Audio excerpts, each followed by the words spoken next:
कुछ और जानकारी। मिडिल ईस्ट की धरती इस वक्त आग उगल रही है। शनिवार की शाम इतिहास के पन्नों में काले अध्याय की तरह दर्ज हो गई जब ईरान ने सीधे इजराइल के दक्षिणी इलाकों पर बैलिस्टिक मिसाइलों की बारिश कर दी। निशाना था दिमोना, जहां इजराइल का सबसे बड़ा परमाणु अनुसंधान केंद्र स्थित है।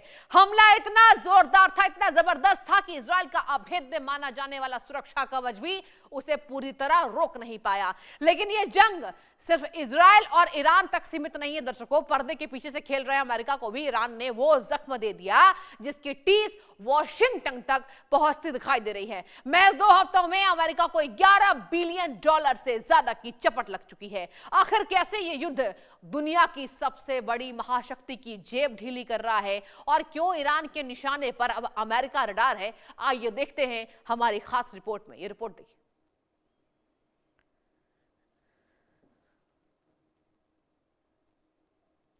का मेन टारगेट इजराइल में 100 से ज्यादा घायल, मची चीख पुकार। मिडिल ईस्ट में युद्ध अब निर्णायक मोड़ पर। शनिवार की रात इजराइल के आसमान में रोशनी नहीं बल्कि मौत के गोले दिखाई दे रहे थे। ईरान ने अपनी पूरी ताकत के साथ इजराइल के अराद और दिमोना शहर पर बैलिस्टिक मिसाइलें दाग दी। दिमोना वही शहर है जहां इजराइल का न्यूक्लियर रिसर्च सेंटर है। ईरान ने साफ कर दिया कि उसका मुख्य लक्ष्य इजराइल का परमाणु दिल ही है। इस हमले ने इजराइल के भीतर दहशत पैदा कर दी। सरकारी रिपोर्ट्स कहती हैं कि 100 से ज्यादा लोग घायल हुए, जिसमें मासूम बच्चे भी शामिल हैं। इजरायली प्रधानमंत्री बेंजामिन नेतन्याहू ने हालातों पर चिंता जाहिर की, क्योंकि ये पहली बार है जब ईरानी मिसाइलें इजराइल के डिफेंस सिस्टम को चकमा देकर रिहायशी इलाकों में सीधे गिरी।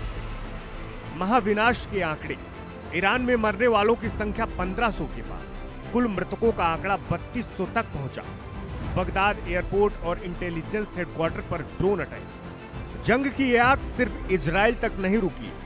ईरान ने पड़ोसी देश इराक की राजधानी बगदाद को भी दहला दिया है। बगदाद एयरपोर्ट और इराकी खुफिया एजेंसी के मुख्यालय पर ड्रोन हमले किए गए। इसमें एक बड़े अधिकारी की मौत की खबर है। इधर ईरान के भीतर भी मातम पसरा है। वहां के स्वास्थ्य मंत्रालय के मुताबिक मरने वालों का आंकड़ा 1500 को पार कर गया। कुल मिलाकर इस त्रिकोणीय संघर्ष में अब तक 3200 से ज्यादा लोग अपनी जान गंवा चुके हैं।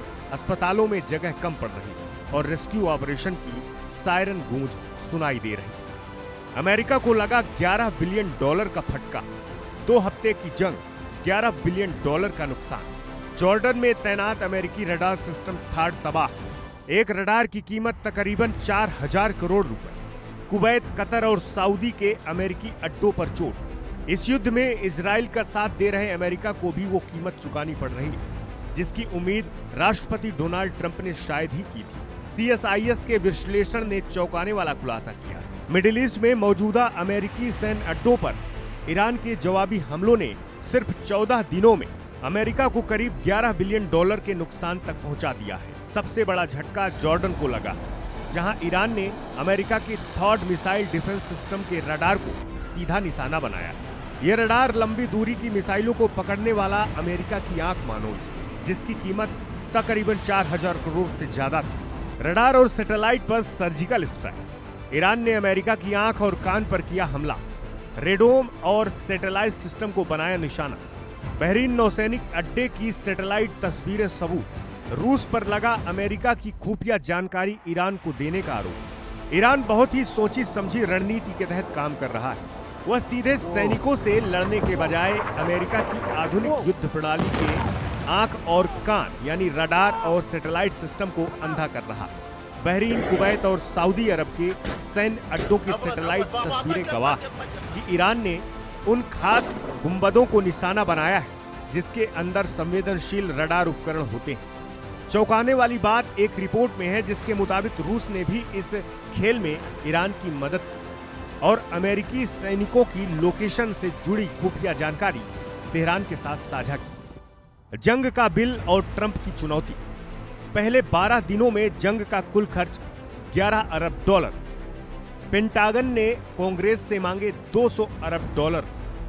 बुरे लोगों को मारने के लिए पैसे लगते हैं, पीट हेग्सेथ।